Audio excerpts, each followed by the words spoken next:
All right, welcome back to the Church of King David. I am your servant, Adaptedon Harris. And in this video, I'm going to work for you by proving to you when the scriptures say that Christ was born. And we're also going to answer this question right here.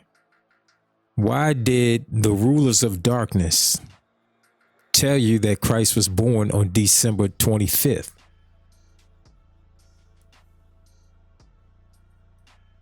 So the very first place I want to go to for, and really this video is for all you that are stuck in Christianity. Because to be stuck in Christianity in 2025, at the end of 2025, going into 2026, is to be co-signing on the greatest lie that has ever been told in the history of mankind. And I'm going to start with Mashiach Hawashai back in what I just said up and what he said in Revelations chapter 22. And I'm going to start at verse 13 for you. Because to keep Christmas going at this point means that you love the lie. You want to keep that lie going. And listen to what he says. If you do this. All right, so he says, so I want to read this so all of you know, every one of you Christians know that this is Christ speaking. This is Mashiach speaking. And he says, I am Alpha and Omega, the beginning and the end, the first and the last.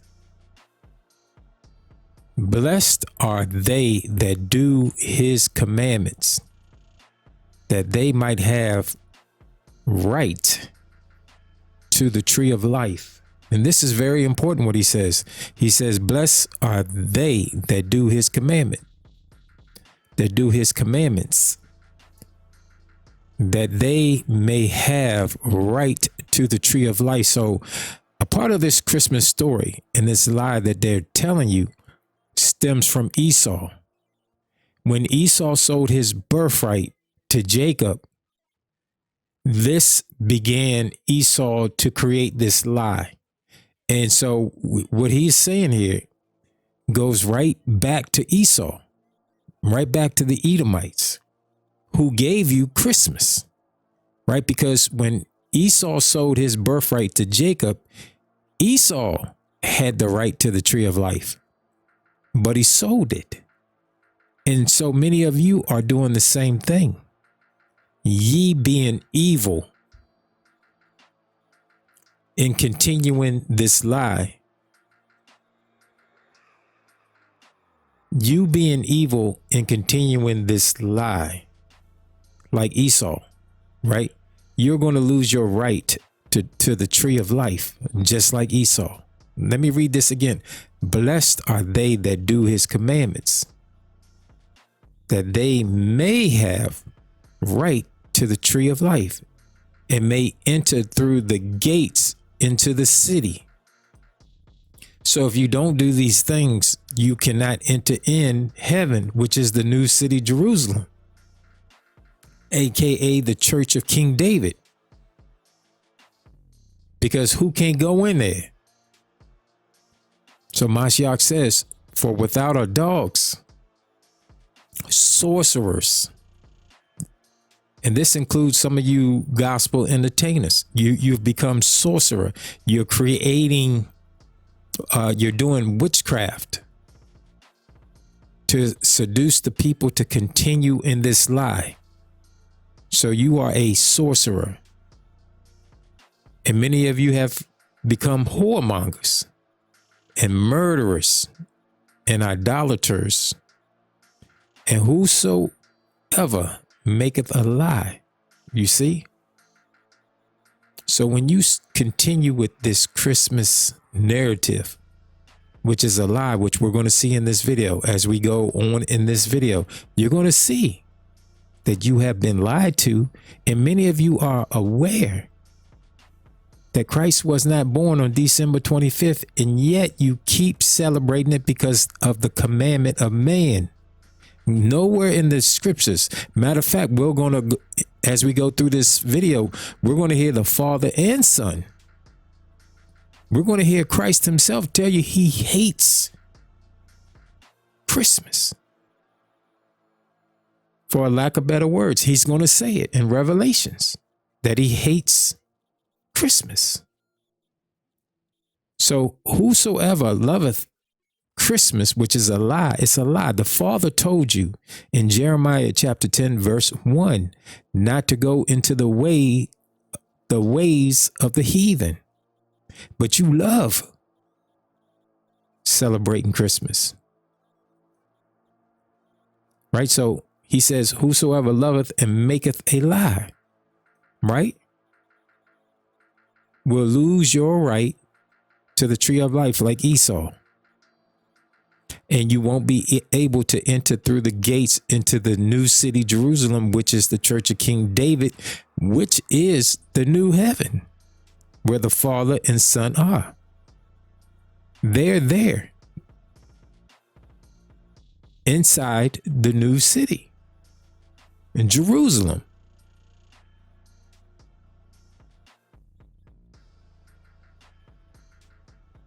Now let's go to First Maccabees chapter 4, and let's just hit the nail right on the head right away at verse 52, where it's going to tell you why they chose December 25th. See, back in the day when they first started this, see, they were cloning something. And so when they cloned the 25th day of December, they cloned it from something, and we're going to read it right here.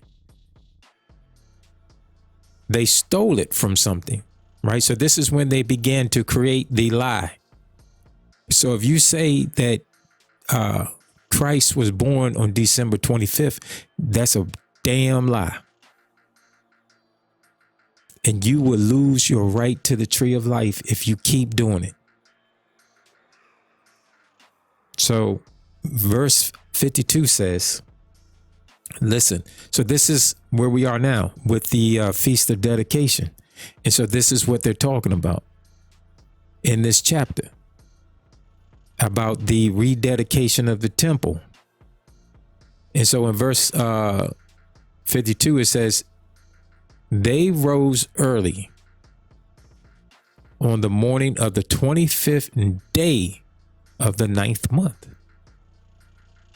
That is the month of Kislev in the year 148,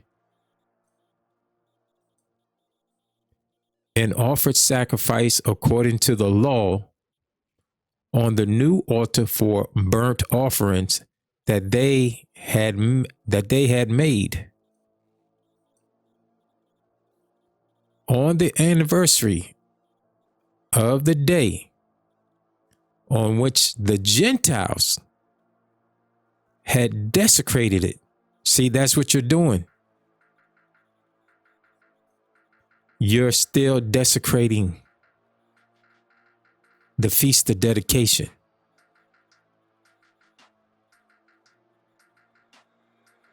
By celebrating Christmas. Christmas, December 25th, Christmas is a desecration of the works of my grandfather, because you're closing off the people's minds. You're hiding the works of my grandfather and what he did for our people during that time. And you're switching them over to this desecration. Right? On the anniversary of the day on which the Gentiles had desecrated it. On that very day, it was rededicated. Right? So the Christians, right? Because y'all identify yourselves, y'all always want to claim to be the Gentiles in the New Testament. that can be saved, which you're not those Gentiles. You're these Gentiles, right? Pay attention to what it says here in verse 54. It says, on the anniversary of the day on which the Gentiles had desecrated it. On that very day, it was rededicated with songs, harps, lyres, and cymbals. And all the people prostrated themselves and adorned and praised heaven, who had given them success. For 8 days they celebrated the dedication of the altar and joyfully offered burnt offerings and sacrifices of deliverance and praise.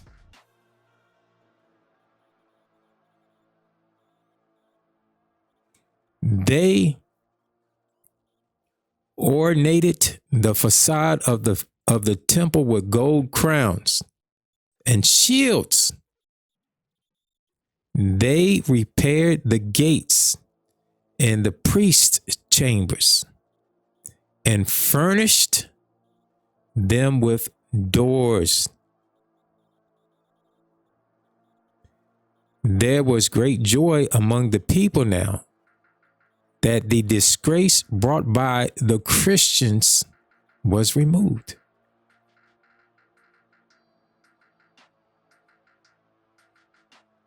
Brought by the Gentiles was removed.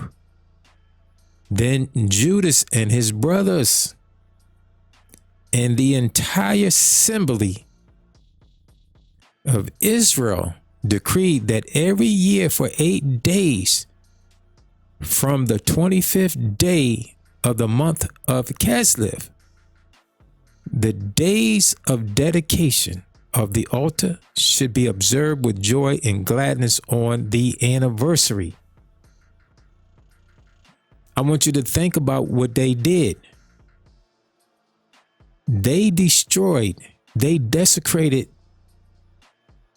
the temple of God on the 25th day of Kislev. And then we rededicated the temple on the same date.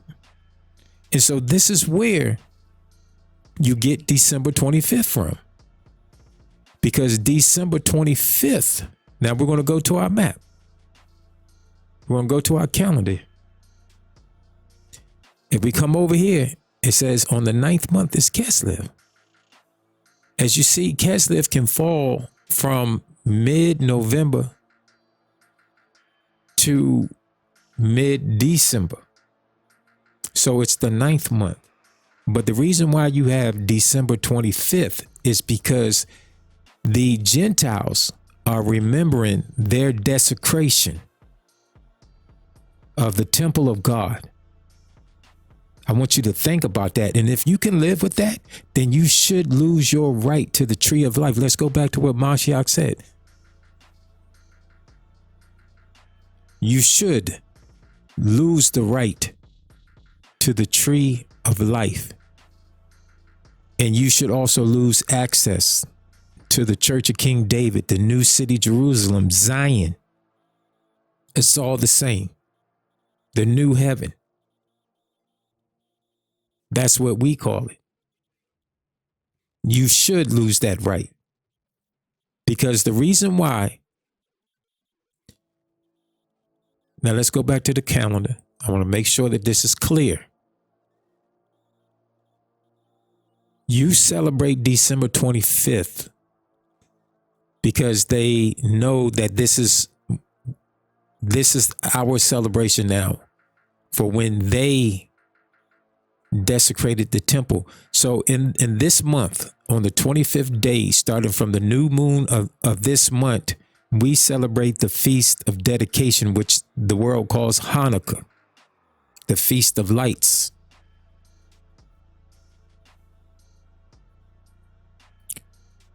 You celebrate December 25th, always December 25th, because it was when they desecrated the temple of God. They desecrated it. Let's find out what that word means.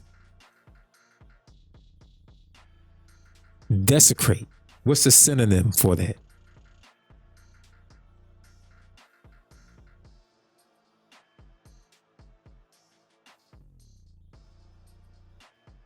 Abuse.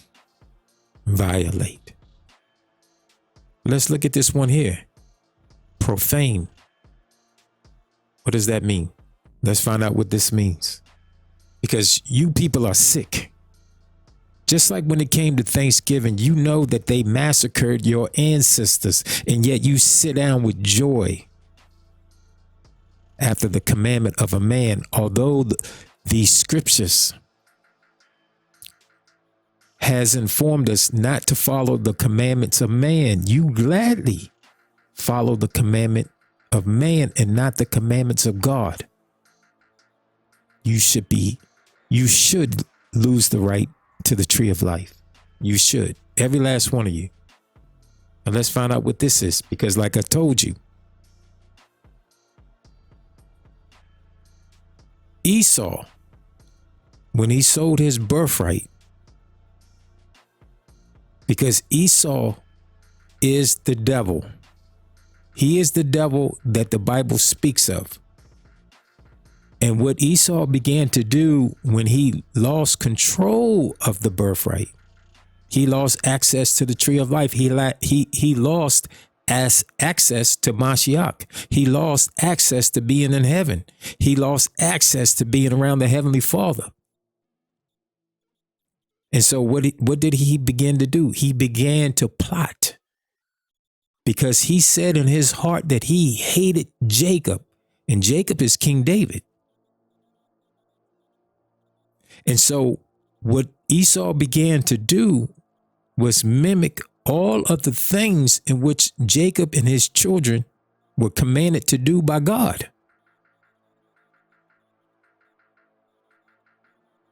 And what emerged from that hatred was something sinful as Christmas, because they are celebrating the desecration of our temple. It was destroyed. They shamed it. They profaned it. They abused it. They violated it. So profane means immoral, crude, disrespectful of religion. So here you got two celebrations, the Feast of Dedication, which happens at the same time of the year, both from the start of the month in which they observe, happens on the 25th day. That's a clone.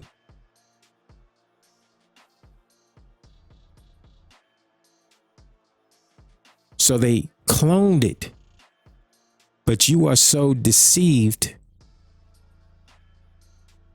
by what they've done, you're not aware that when you celebrate Christmas, you are blaspheming.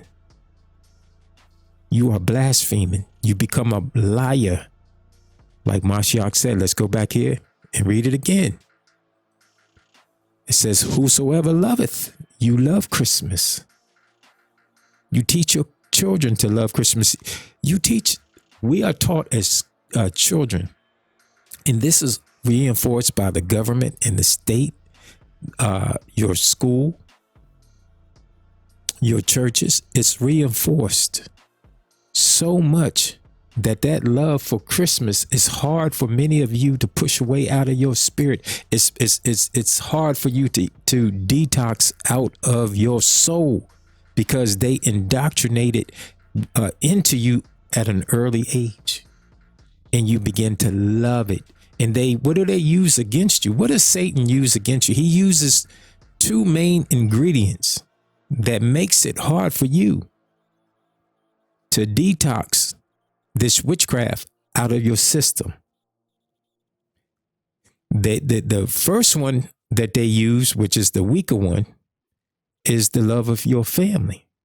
And that's why Mashiach told you, if you love your mother, father, sister, brother, children, wife, husband more than him, you are not worthy of him. And so these criminals use family like magic against your soul, because it's hard for many of you that are carnal minded to choose God over your family.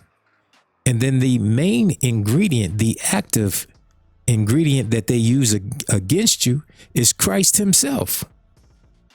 They use your love for Christ against you. That's why they coupled it. See, the Feast of Dedication had nothing to do with the birth of Christ at all. But when they came back around, because they have so much hatred for you, they smart enough. It's just like somebody, if you beefing with somebody and they know that you got a friend, a close friend that can sway you one way or the other. What your enemy is going to do is that they're going to get at your friend. That's why the saying is, keep your friends close, but your enemies closer, right? Because your enemies will get to you through your family, your friends, the people that are closest to you. And that's what they did with Christ. They put him in the mix when he's not supposed to be there. Jesus is not the reason for this season when we're talking about December 25th. So they use Christ against you. And you have to be grown enough in the spirit to accept that that Antichrist is using Christ against you. And I applaud many of you Christian churches that have denounced Christmas, because that's right. You're going in the right direction. You have denounced it. You want the right to the tree of life. So those Christian churches that have denounced Christmas, or if you are a Christian and you read that and you realize, hey, Christmas is not biblical, and you said, hey, I'm not going to uphold that lie, you step towards reinstating your right to the tree of life and entering the physical church of King David, which is Zion, which is the new city, Jerusalem, which is going to come down out of the cosmos.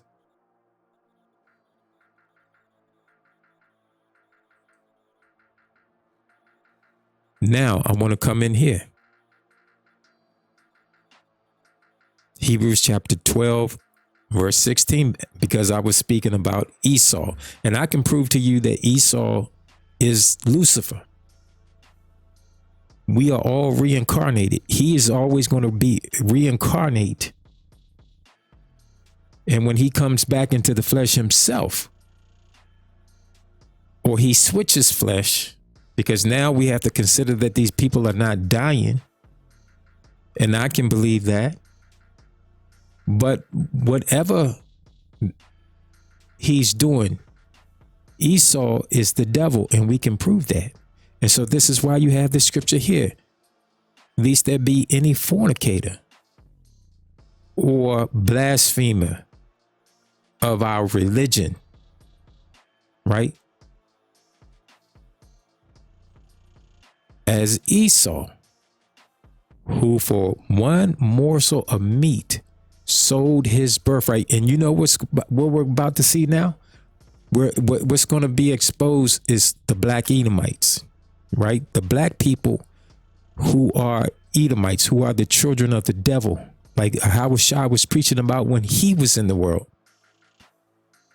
When this mark, like in the scriptures, they say it's the mark of the beast. Mark means identification.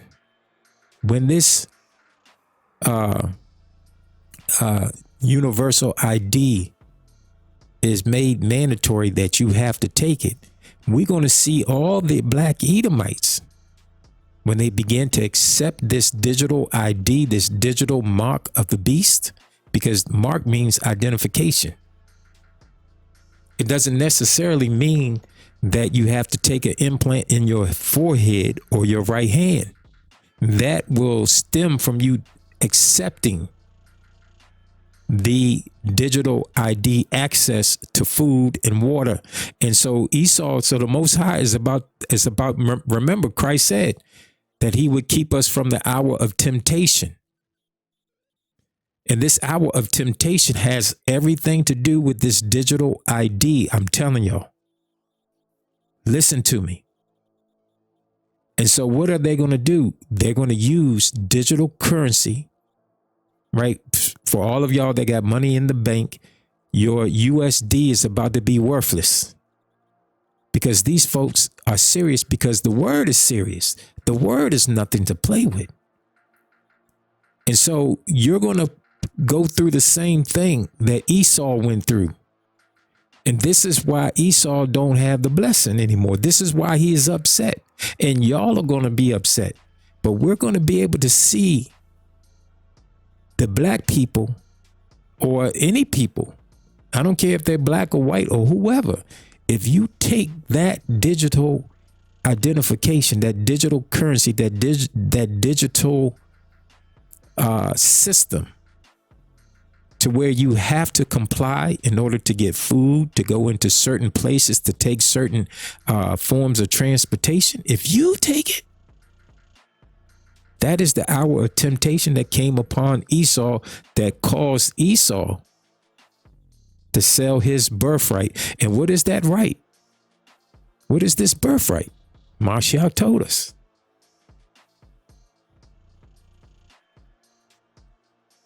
It is the right to the tree of life. It is having the right to enter through the pearl gates of the city of Jerusalem, the new Jerusalem, the new city, Jerusalem.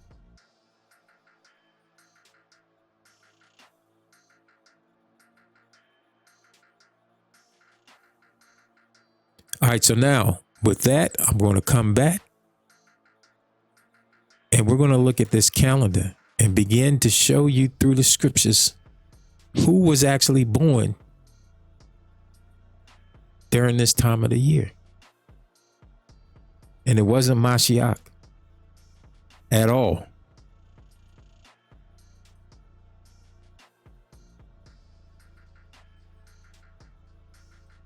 Okay, so because I told you that Esau is the devil, I'm going to prove it to you by reading Isaiah 14 and reading from Obadiah. And this is not a game. This is not a joke.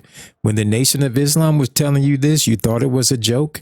When the Hebrew Israelites was telling you, you thought it was a joke. And I'm telling you, it's not a joke. It's not a joke. And it's my desire to take both of those congregations and make them one, to make it one, so that we'll be one nation again. That's my grandfather's desire, and that's also my desire.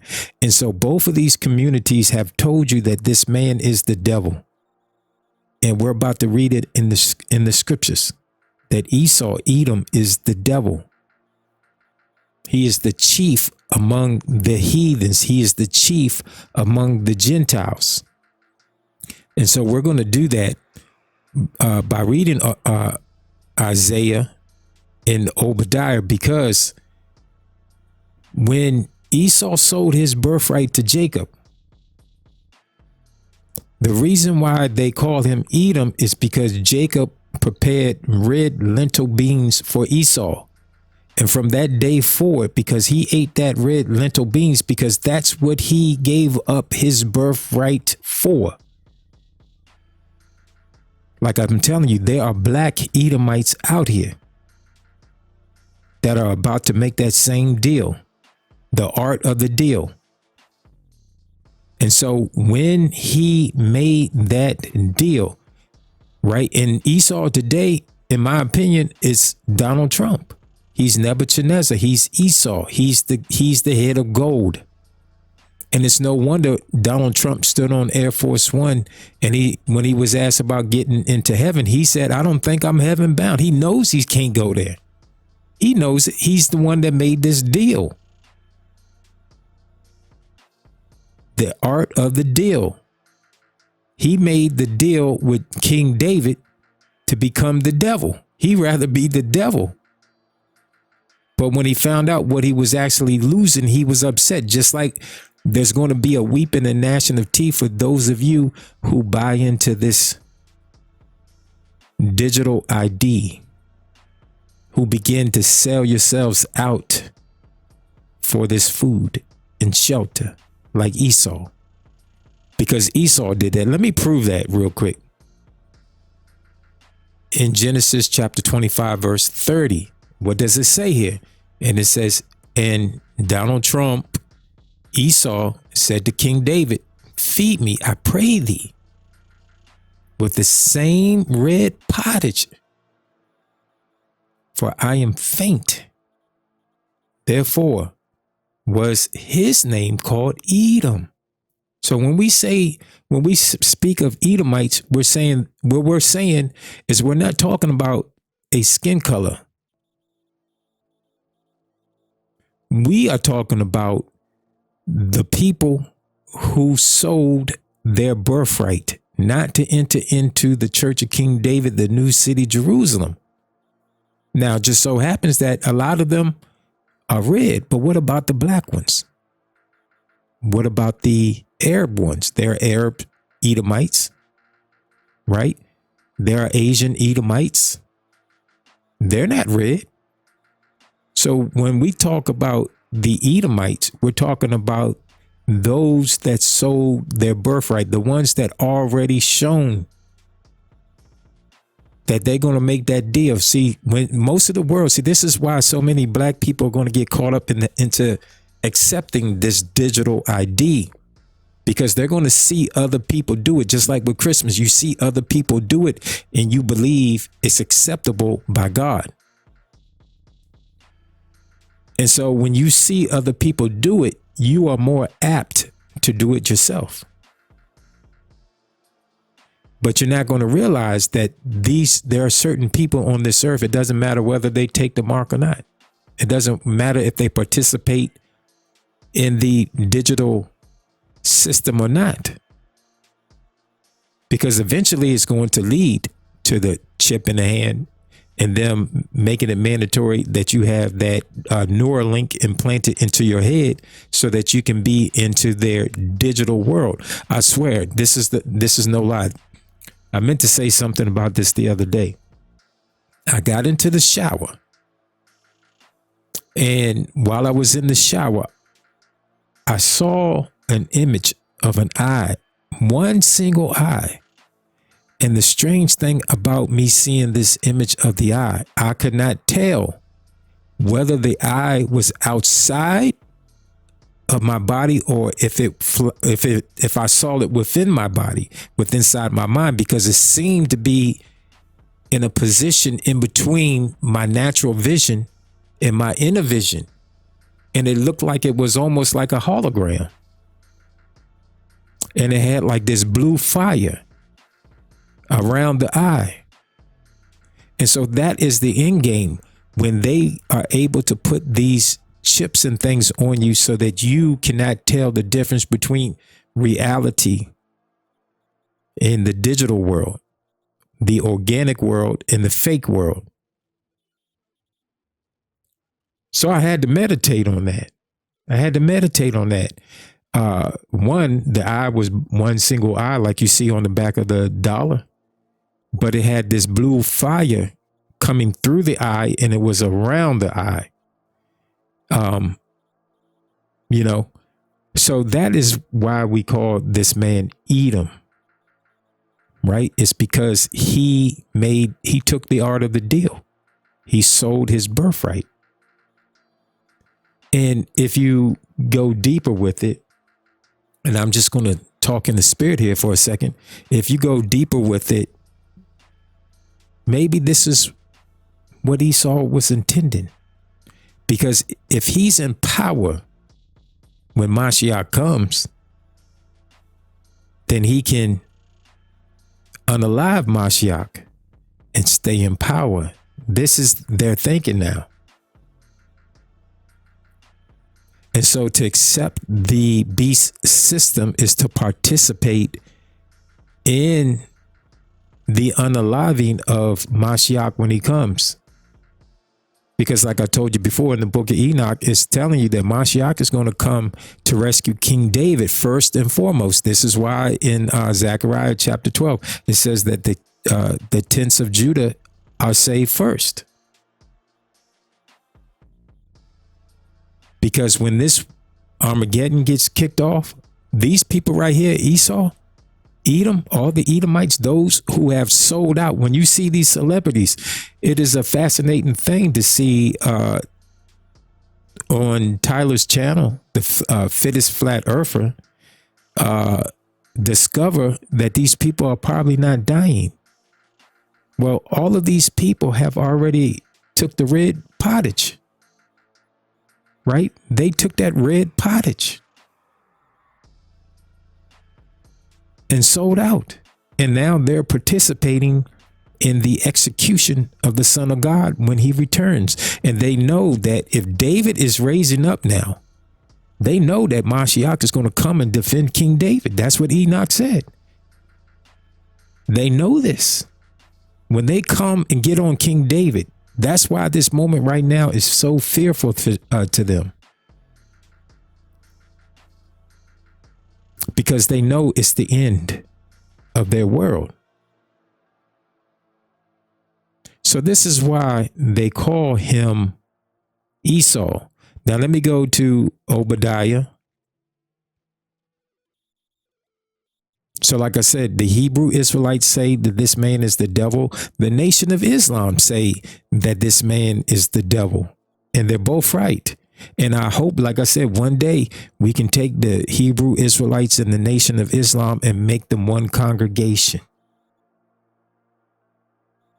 so that we can streamline the truth to all of our people. Just like they want to put the Neuralink on everybody, I want to put a Howard Shah on everybody so that you can access the true internet, which is the spirit of the Son of God.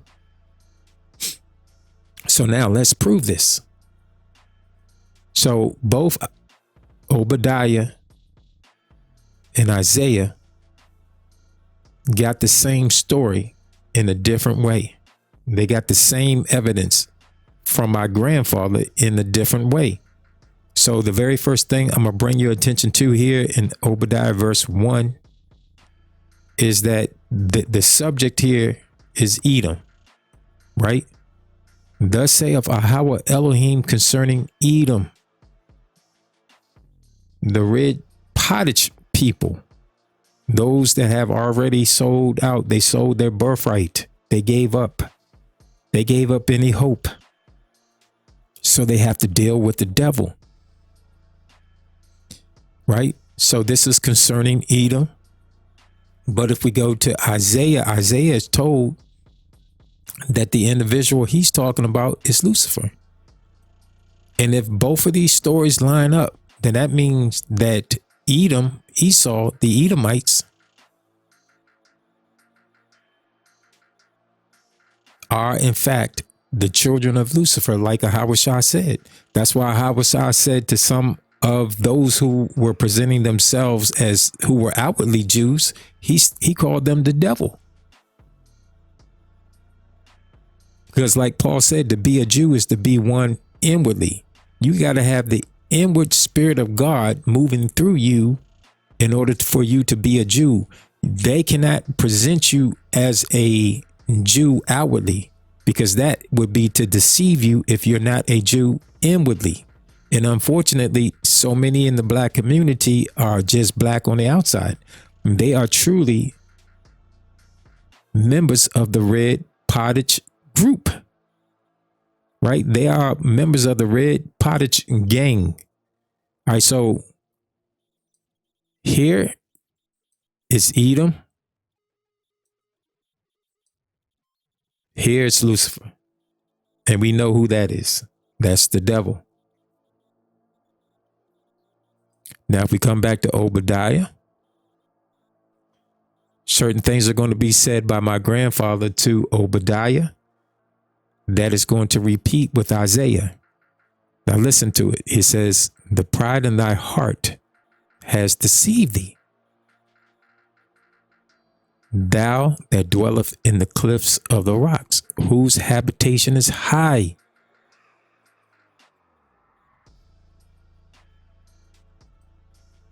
Here in Isaiah it says, how art thou fallen from heaven, O Lucifer?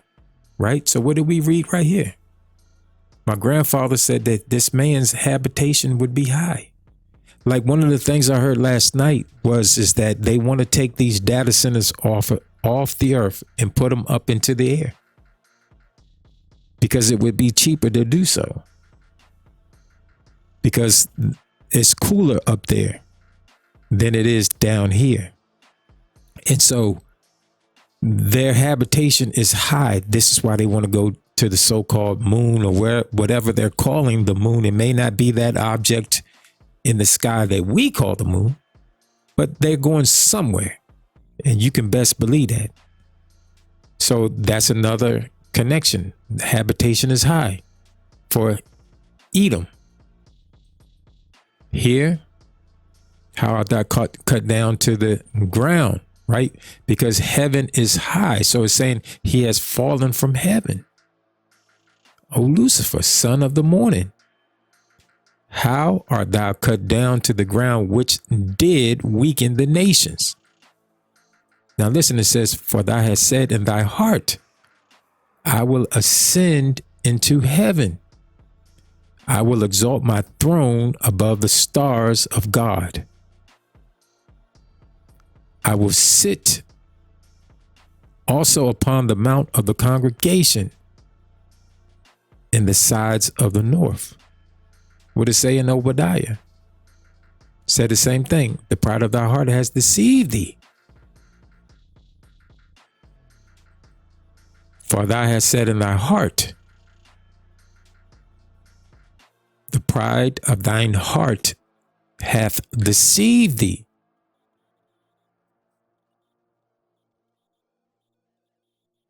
What did he say? I will ascend above the heights of the clouds. Thou that dwelleth in the cliffs of the rocks of the rock, meaning the earth, whose habitation is high, that saith in his heart, who will bring me down to the ground? Though thou exalt thyself as the eagle. See, this is what Enoch was talking about, right? As the angels, that he exalt himself as the angel. And thou set thy nest among the stars. So you might believe that these people are not going where they say they're going, but they're going somewhere up there, according to my grandfather, because they set their home among the stars. And my grandfather said, when they do that, thence will I bring thee down. Now, when did they begin to start to try to go up? In the 1950s. And what also happened in the 1950s? Civil rights. Black people started to fight for themselves. They started to fight for equality. And they knew, right? The Red Pottage Gang knew that that was a step to black people getting to where we are now. That we shouldn't have been asking for equality at all. Because our God told us that we were above all the people upon the face of the earth. So they knew naturally the next couple of steps would lead to us realizing we don't need them like they need us. And so they started to fulfill what my grandfather is saying here. So did the Africans go into outer space during the 50s? No, the Russians And the Americans did. Edom, the children of Edom, the children of Lucifer, began to try to figure out how to get the hell up out of here. So my grandfather said, when they began to do that, thence will I bring thee down. Right? Let's continue. It says, I will be like the Most High, yet thou shalt be brought down to hell.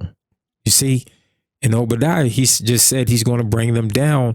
The minute they go up high, he's going to bring them back down low. And the scriptures speak about that, right?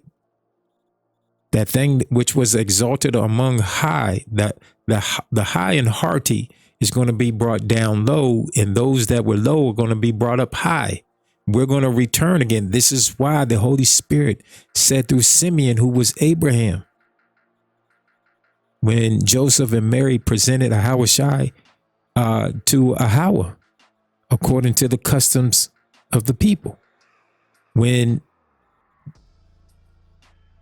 Abraham said, as Simeon, that Ahahushai was set for the fall and rising again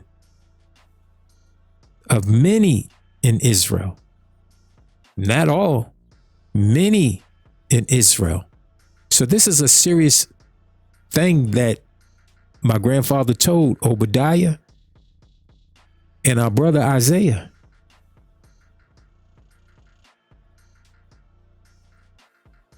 And so it says, and yet thou shalt be brought down to hell, to the sides of the pit.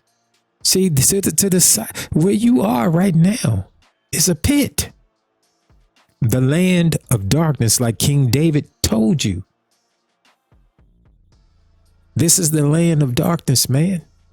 The land of light is somewhere else. And we were brought here to go through this. What does it say here? This is not a spiritual demon. This is a human being that we're talking about. Esau was a physical man. That's why he had to come out as a physical baby. And it says, they that see thee shall narrowly look upon thee and consider thee, saying, is this the man, not the spirit? Satan is not a spirit. He has always been a man. Why do you think that the fallen angels was able to impregnate the daughters of men? Because they were physical people.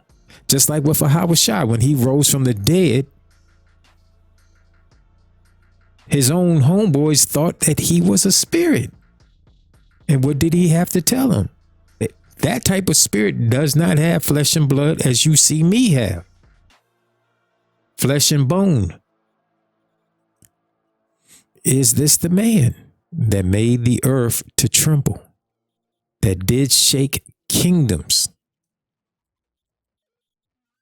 So this is how we know that Edom and Lucifer are one and the same.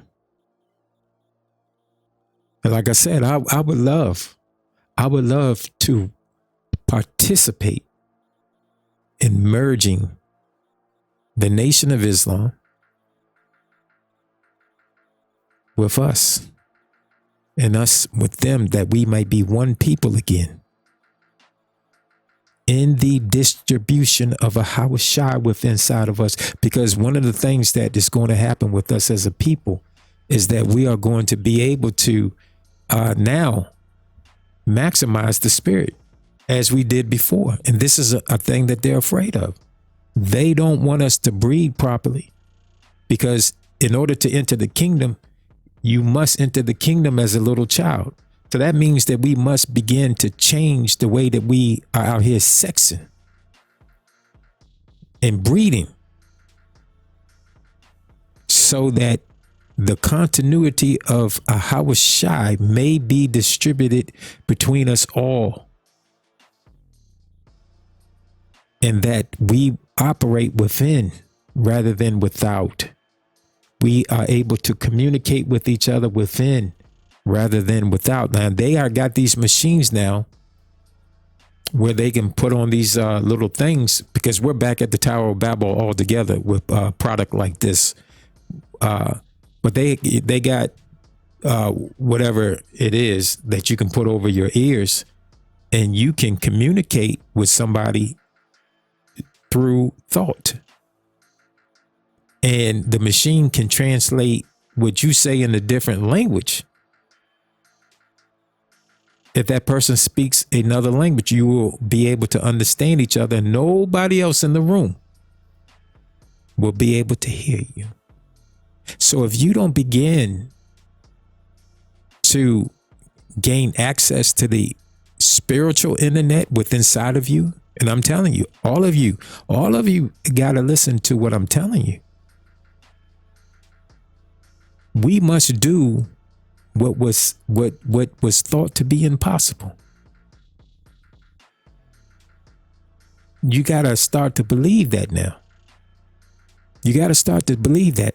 So anyway, let me move on to the next part of this video, where we are going to find out who was born in the winter and who was not. And we're going to use the scriptures to do that. And hopefully I can go through that quickly, and we can move on and conclude this video and move on to the next video.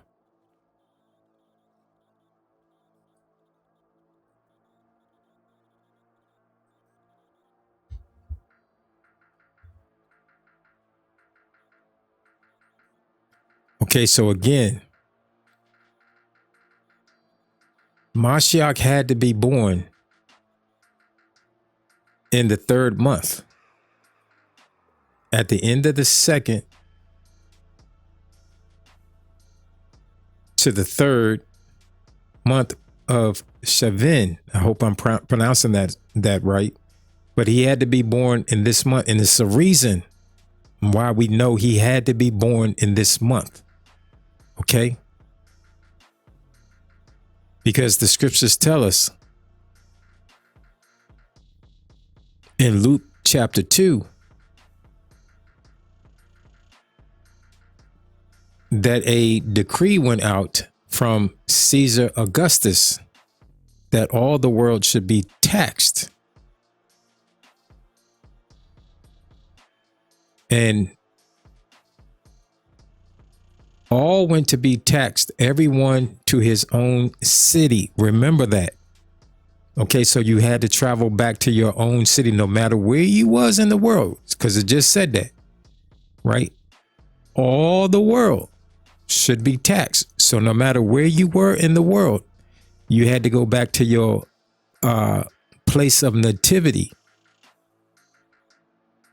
So everyone in the world went to his own city. Now listen to what it says here. I'm going to jump down. All right, because Mary has not conceived yet.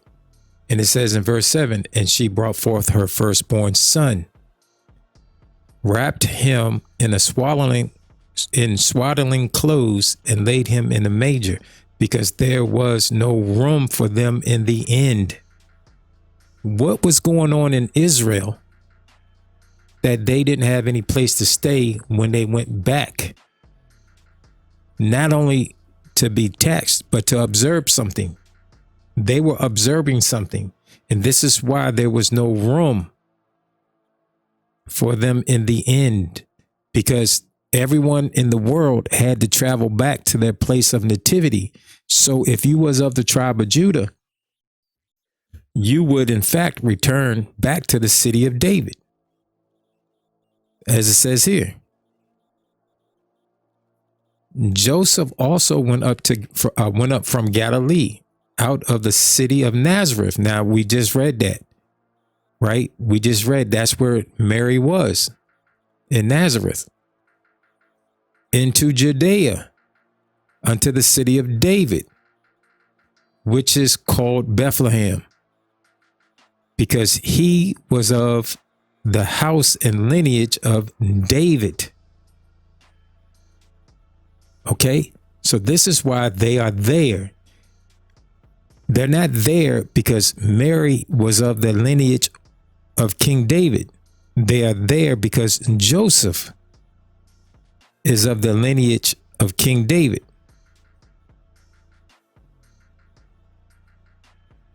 Now, since I said that, let's go here. Let's go to John chapter 7, verse 42. All right. Has not the scripture said that Christ cometh of the sperm of David, out of the town of Bethlehem where David was? So the reason why Joseph had to go back to the city of David is because he was an offspring of King David. He is a great grandson of King David. So he is actually the king of Israel. And so Joseph had to travel back to Israel. I mean, to the city of David, as we just read.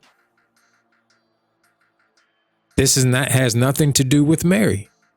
Joseph went up from Galilee out of the city of Nazareth into Judea unto the city of David, which is called Bethlehem, because he, not Mary, because he was of the house, meaning the family and lineage of King David. So that's why they're there. And so when they go back into Bethlehem, the city of King David,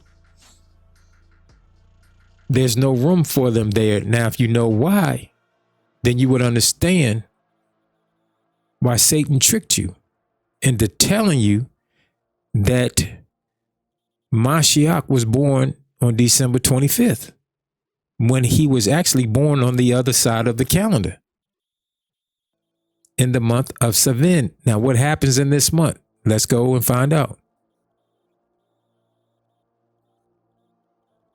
Leviticus chapter 23 tells us, because here we are ordered to keep the 50 weeks, which we call Pentecost. And all of Israel, see, when they made that tax decree, they were trying to take advantage. They are always trying to clone our activities. Just like today, they try to clone everything that we do. They try to synthesize everything we do as a people. And so when Caesar Augustus made that decree that the whole world should be taxed and everyone should return back to the land of their nativity, he was just trying to take advantage of the fact that the Israelites, the tribe of Judah, that the Jews were going to return back to their land of nativity anyway to observe the Pentecost. And so let's prove that. And I'll just read this real quick. And it says, and ye shall count unto you from the morrow, after the Sabbath, from the day that you brought the sheaf of the wave offering, 7 Sabbaths shall be completed. So that's almost 2 months, because a Sabbath is every week. Now listen. So if we go back to the calendar, right? So this is after the Passover. The Passover happens in the first month. So there's going to be 4 Sabbaths in the month of Nisan. In the next month, there's going to be 4. But Howard said 7, right? So at the end of this second month, Ayar,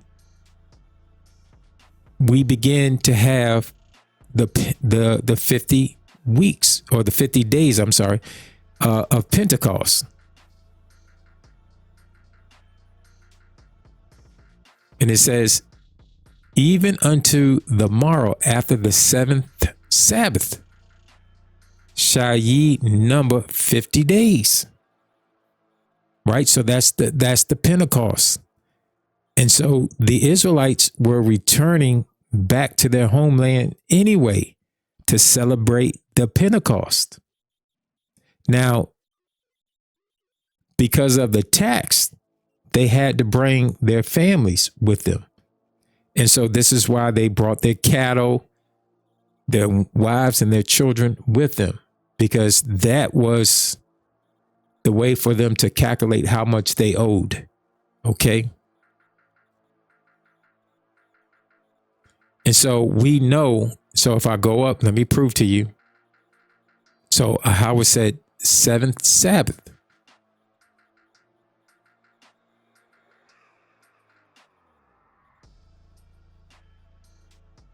So this happens after the Passover. So we read right here in verse 5, it says, in the 14th day of the first month at evening is Yahweh's Passover. So we know that the Pentecost happens after seventh Sabbath after this. So that's going to put it into this month, the third month of Savan. So this is when Ahawashai had to be born, in this month, in which Satan calls May and June, in between May and June, which is very important.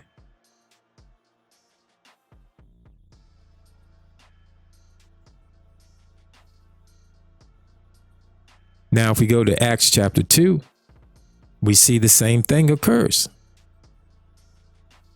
It says here in Acts chapter 2, and when the day of Pentecost was fully come, they were all with one accord in one place. That's why they were all there. Who was all there?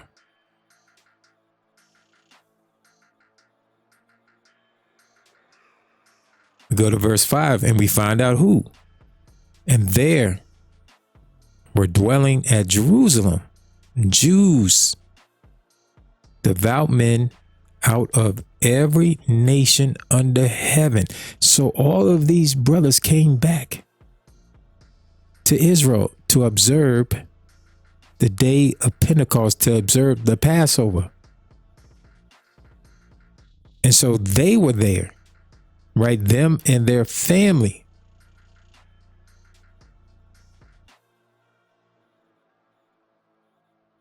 And I could say more about that, but that's pretty much the point that I'm going to make in this video, that there is no way that Christ was born on December 25th.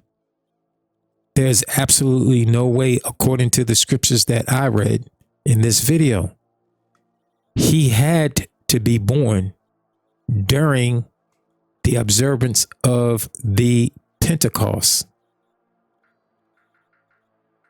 There's no way around that.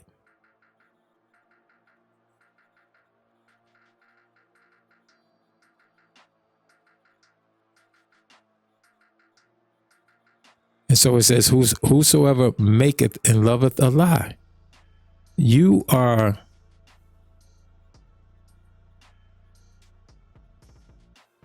where I want to go. When you say that Ahawashai was born on December 25th, that's a lie. When you say Jesus was born on December 25th, that's a lie. And you have exchanged the right to the tree of life to celebrate Christmas, because it's John who was born closer to December 25th than Christ was. Now, I'm going to point out this before I close out this video. If we come down further to verse 8, when it says, and there were in the same country shepherds abiding in the field. Now, when you listen to the Christian narrative, they tell you that these three wise men were men from, from Africa, from Asia. One was a white man. That's a lie when they speak about the Magi. Now, let me show you something. Let's look at a map of ancient Israel.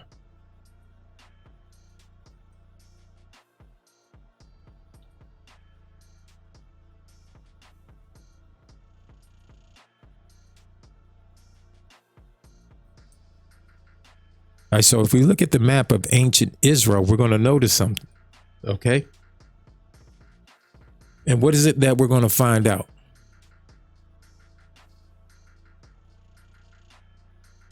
Let's look at this map here.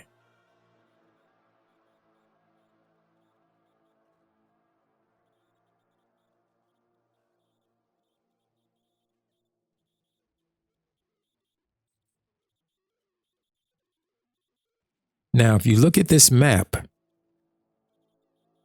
if you're looking to the east, there are 3 tribes of Israel that sit on the eastern side in this map.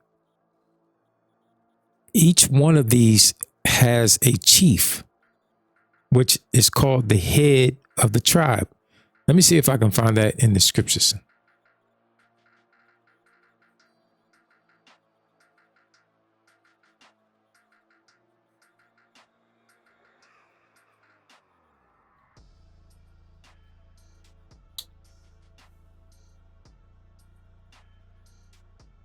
So each one of these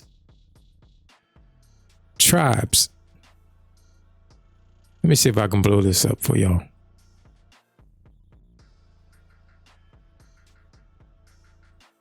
Let me just go visit this website for you. And I apologize, I'm a little hoarse today, so bear with me. I appreciate that.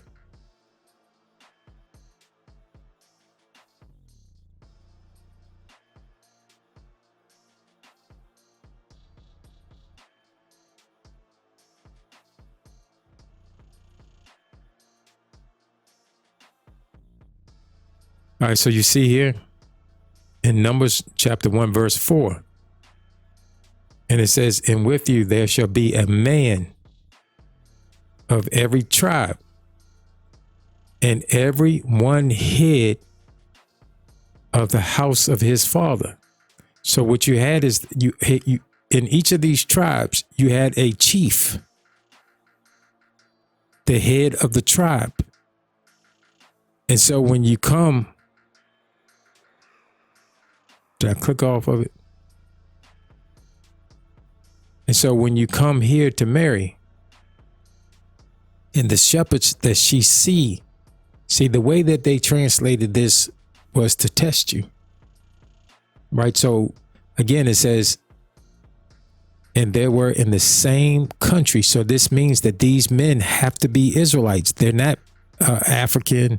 They're not an Asian man. They're not a European, as they tell you about the kings, the 3 kings, the 3 magi's.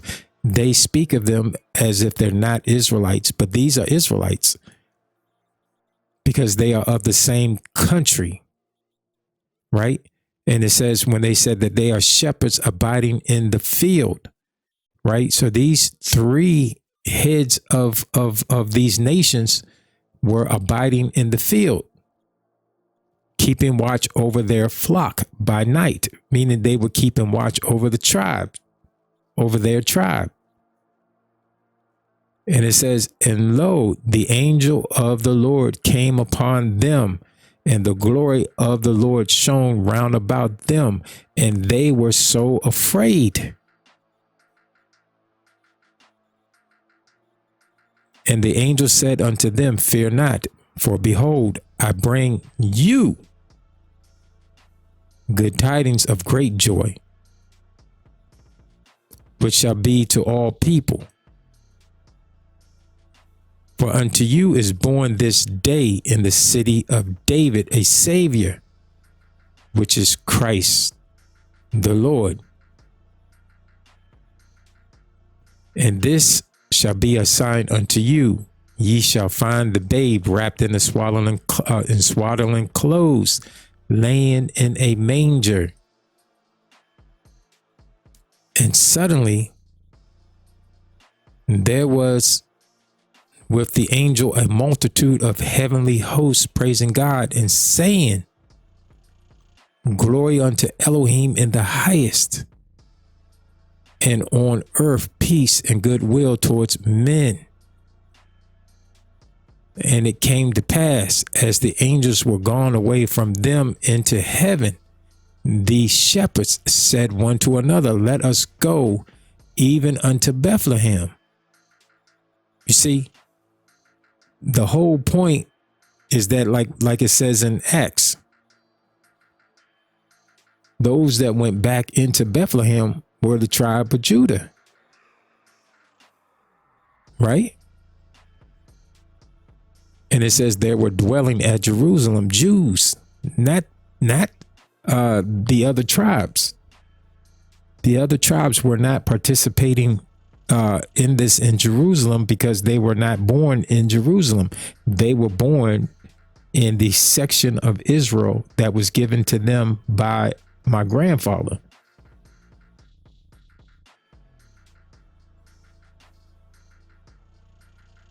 And so they had to go to Bethlehem and see this thing which is come to pass, which the Lord made known unto us. And they came with haste and found Mary and Joseph and the babe laying in the manger. And when they had seen it, they made known abroad the saying which was told to them concerning the child. And all they that heard it wondered at those things which were told to them by the shepherds. So these shepherds began to tell their tribes what happened. They testified of Ahahushai. We just seen the king, because Israel was split.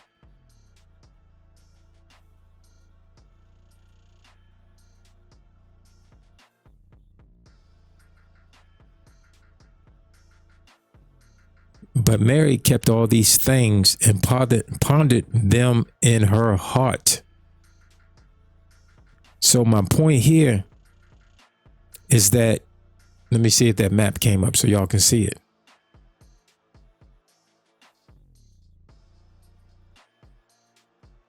Let's see if we can click on it.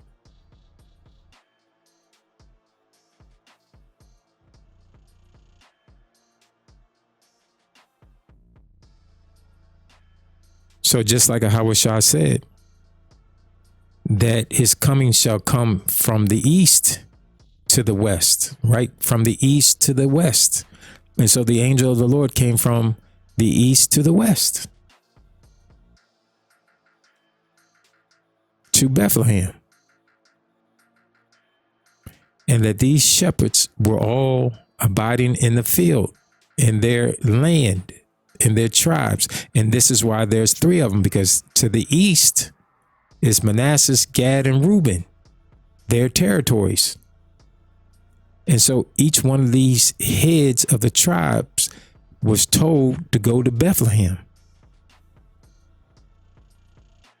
And why was it only these and not these?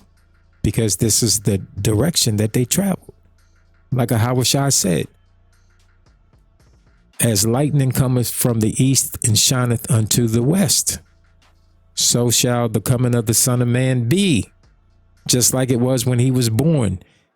The light shine unto them at night in this darkness, and told them to go into Bethlehem to see the king, to see Ahahushai. So that Christmas story is, in fact,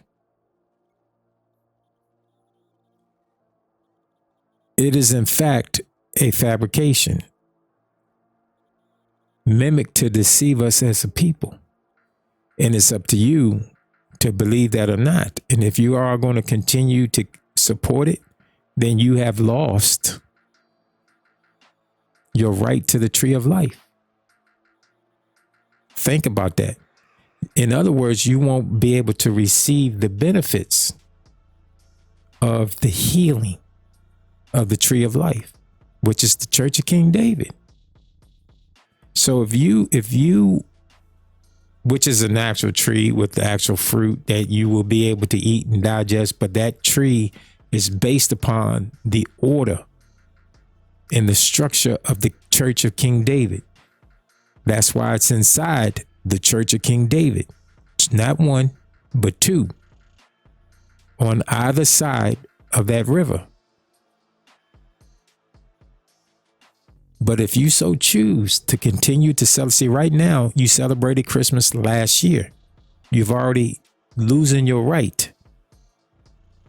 But if you stop now, your rights will be restored.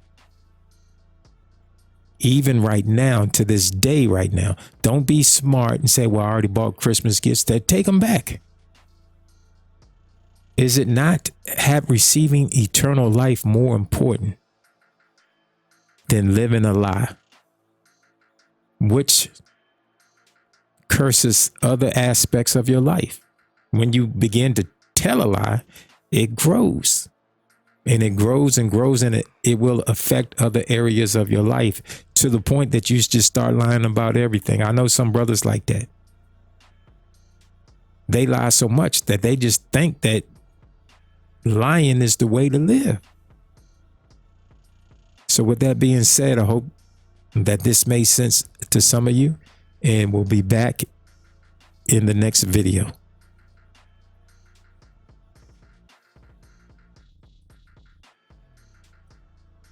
Okay, Monarchs, we want to add a little bit more onto this video because I think it's important to point this out. Now, Revelation chapter 2, verse 6, Christ himself says that he hates the deeds of the Nicolaitans. Okay, we need to find out who these people are, because he was saying to the church, the Israelites that were living in Ephesus, that he hated their deeds. And he said that they also hated their deeds. They didn't keep them. They didn't follow them. And we need to find out what practices that these people were doing that the church in Ephesus said that they hated them. And Christ recognized that they held true to that, right? They didn't sell themselves out to keep their practices. And this leads to something I said earlier in the video, where Mashiach says here, he that has an ear, let him hear what the Spirit saith unto the churches. To him that overcometh will I give to eat of the tree of life. See, when you're practicing what these people are doing, you're going to lose your right to the tree of life. And now I'm reading that he is saying it, that the Savior is saying it. The Son of God is saying it. Mashiach is saying it. Jesus is saying it. Okay. So that you Christians can understand that if you practice whatever these people practice, then you're going to lose your right to the tree of life. Okay. Because you are loving a lie. You're upholding a lie. So let's find out who these people are. So I typed in the Nicolaitans are Christians. And it says the Nicolaitans were a heretical group in the early church mentioned in the book of Revelation, who blended Christianity with pagan practices, promoting sexual immorality, idolatry, and spiritual compromise, claiming grace without true repentance, which Jesus condemned as works he hated. Contrasting with true Christianity focused on holiness and devotion to Christ. Okay, so that right here, they're going off. Okay, because the Israelites were devoting themselves to my grandfather through Ahawashai, through the word made flesh. While they were called Christians, I want y'all to hear this.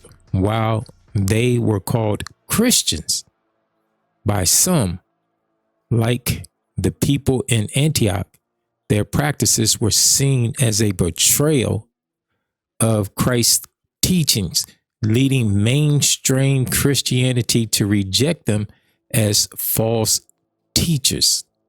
Okay, so These people were Christians, and these people were pretending to be the Israelites, but they were offering a cloned doctrine. That's what was happening.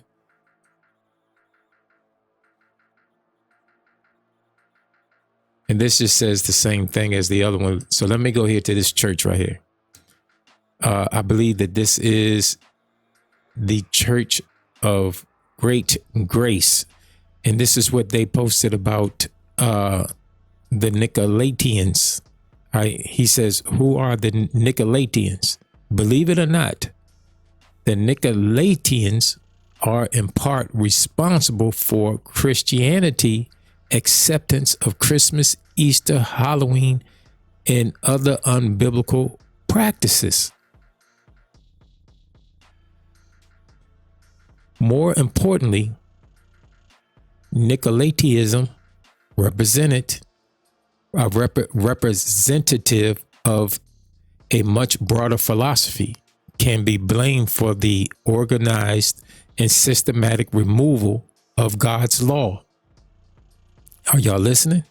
As a central pillar of the Christian way of life.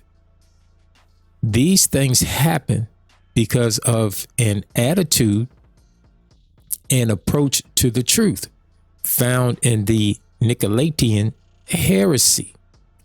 So they are telling you that these Christians were the ones that went against God, like you're doing today. You're going against the commandment of God. Now you know that you're going against the commandment of the Son of God. So that's strike 2. And this is strike 3, right? Because he said, he that has an ear, let him hear what the Holy Spirit saith unto the churches. So now it is the Holy Spirit that is backing the Father and the Son up, because all three are one. And all three of them are telling you not to do this. And yet you still are going to do this. Now let's go here.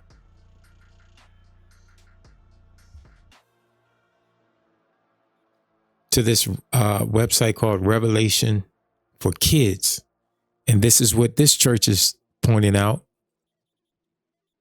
so that the children can understand why they should not be celebrating Christmas. So let's let it pull up, because this is an eye opener.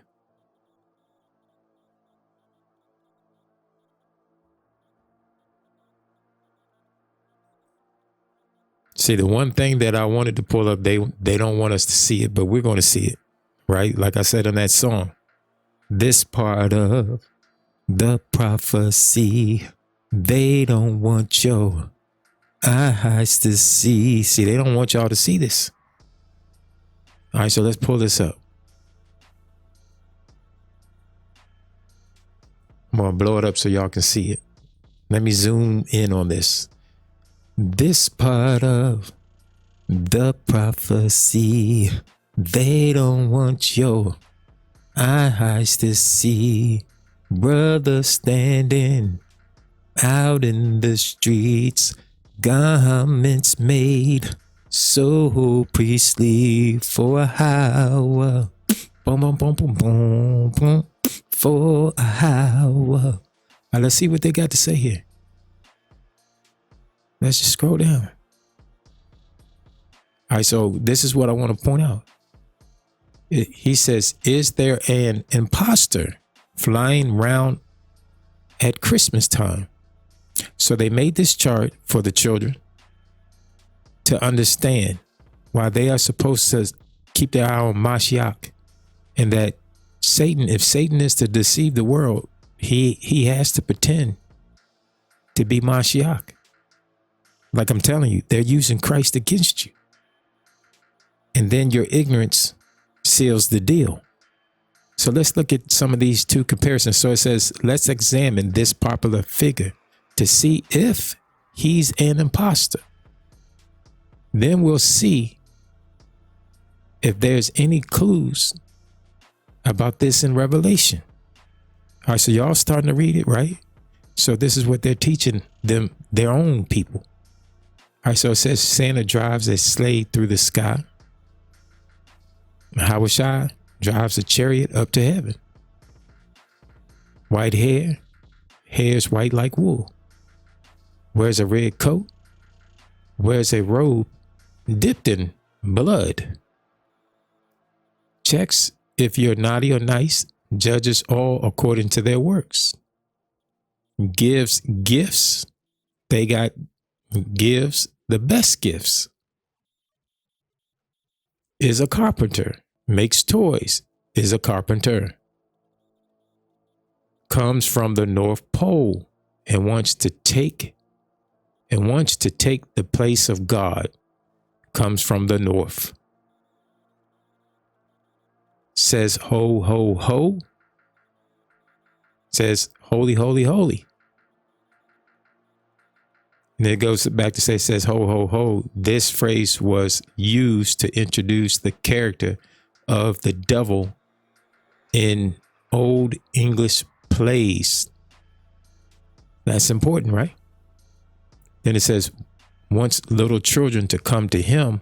Wants little children to come to him. Comes as a thief in the night through a fireplace. Comes as a thief in the night. Must lie about him to your children. Devil is the father of lies, is the truth. So is that fair? Yes, I think it is. So basically, people are waking up to the fact that this is a lie. So I'm wondering, where's the spirit of truth in the black churches that are still celebrating this, in the black homes that are still celebrating the devil? Because Santa Claus is called Old Nick, and Old Nick is short for saying, it's another way of saying the devil.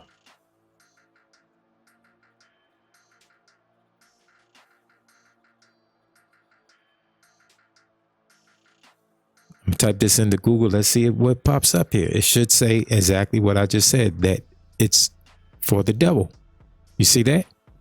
Old Nick is a common, often, however you say that, informal nickname for the devil or Satan.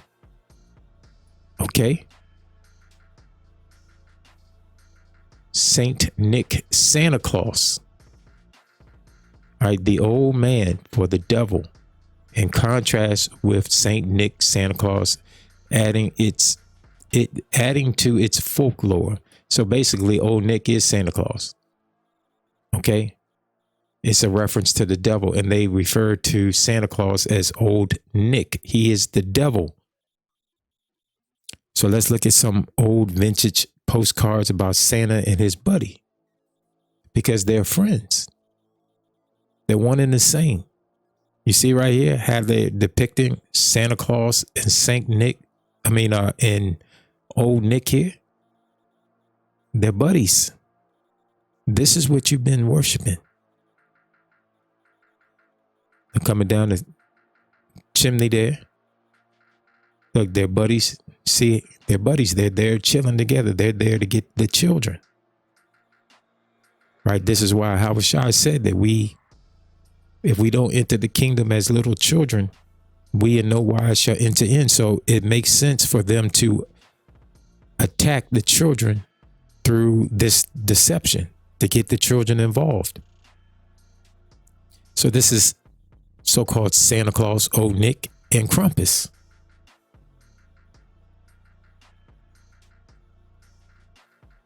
Krampus is Santa's right-hand man. See, as they're depicting him here. Now, I think that this is a pedal type of thing right here, because they have the little girl reaching into Santa's sack. You see that? You see, that's sorcery right here. And then they have the boy praying before Krampus. You see that? and Santa is the Pope. You see that? See, they've been telling you what's going on. You're just too simple to see. But we're trying to open up your eyes to see. See, Santa here in this photo right here is the Pope.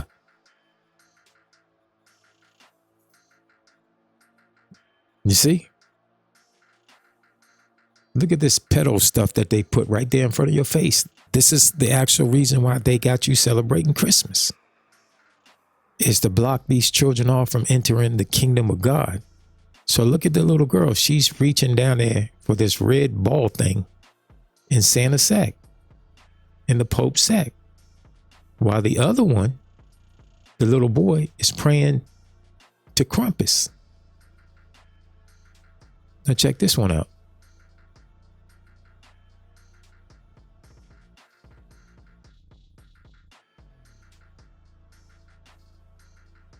Is this not the Pope?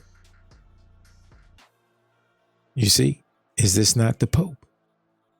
With the Pope hat on, right? With the cross of Christianity on his head, right next, going hand and they go hand and they go together. You can't have one without the other. This is why in the sealed book, it says that the devil is the founder of the churches of the Gentiles. And so we can see this with Santa and Krampus, that this is the devil. This is one version of the devil, and this is the other version of the devil. How can you deny that? Is this not the hat of the Pope that's on Santa's head? Santa is the Pope. So when you worship Christmas, when you celebrate Christmas, you're worshiping the Pope. Many of y'all feel that you're not Catholic, but you're worshiping the Pope. Believing that Jesus is the reason for the season, and he's not. He wasn't even born in that season. We prove that. And the Pope is nothing but Krampus, the devil. They've been telling you this. So I'll scroll through a few more photos right here, and I hope that this wakes up some of your eyes. See, look right here. Look right here. I clicked on this. But here in this photo here, is that not the Pope? See, y'all thought that Santa was old Saint Nick. He is the Pope. He is the Pope that's in Rome. You're practicing Catholicism. He is the Pope, and he's holding the staff of Anubis, right? So look at the children. They're falling down and worshiping the Pope as if he's Christ, as if he's God, and he's not. And what do they call him here? They call him Saint Nick brings the gifts, right? So this is the old devil. This is the devil. The devil brings the gifts, and Krampus brings the pain. This is wild.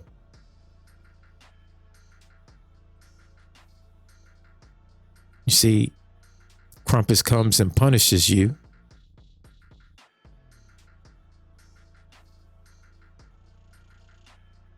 See, they don't work against each other. They work together.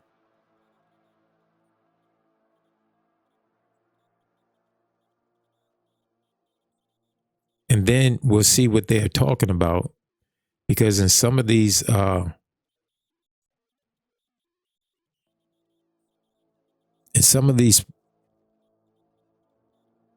Krampus cards, you can see that Krampus not only deals with the children, but he deals with your wives, right? Krampus comes in and he knocks down your wife right in front of you.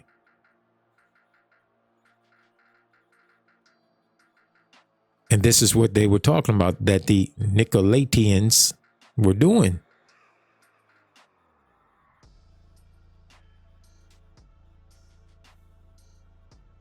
So they want to slow down this internet, so be patient. Because I want y'all to see this.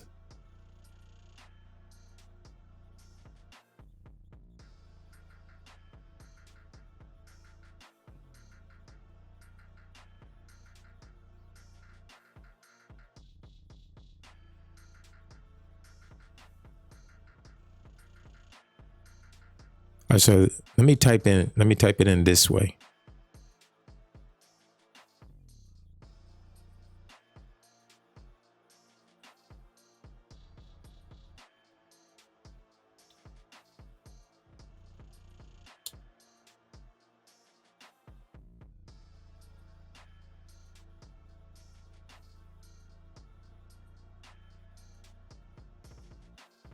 Do you see it here?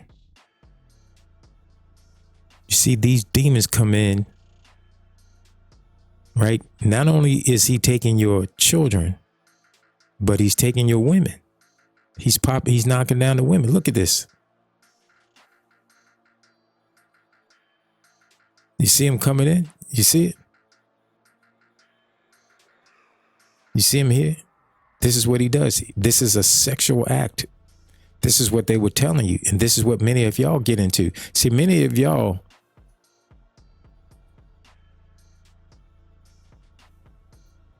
during the Christmas, when you're giving those gifts, you engage in sexual activity because you've been given those gifts by your boyfriend or your husband or whatever. And that's not something that you're supposed to be doing if you're celebrating the birth of the Son of God. You should have some decency to keep that day holy, but you can't because this is the spirit of the day.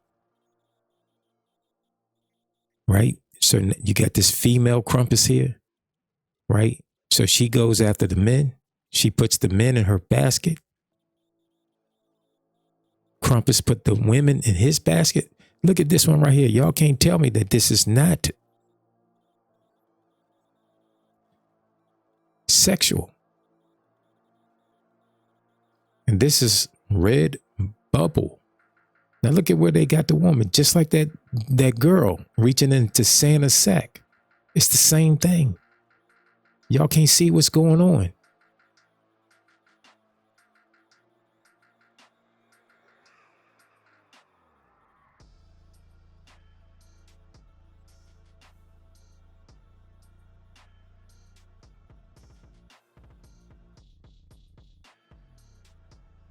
So this is all about the devils worshiping these fallen angels. And they have deceived you. On so many levels, they have deceived you. They have taken the feast of dedication and they have given you this garbage.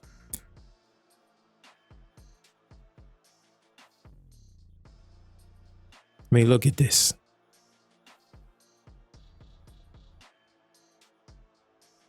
Look at this.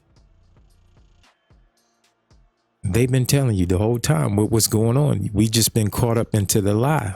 We have had such a level of sorcery placed upon us that we could not see this in our younger days. But now we see. Now we see. Now we see why Christ hates this. It's ungodly. And y'all can act like it's a righteous thing all y'all want to. You won't receive the tree of life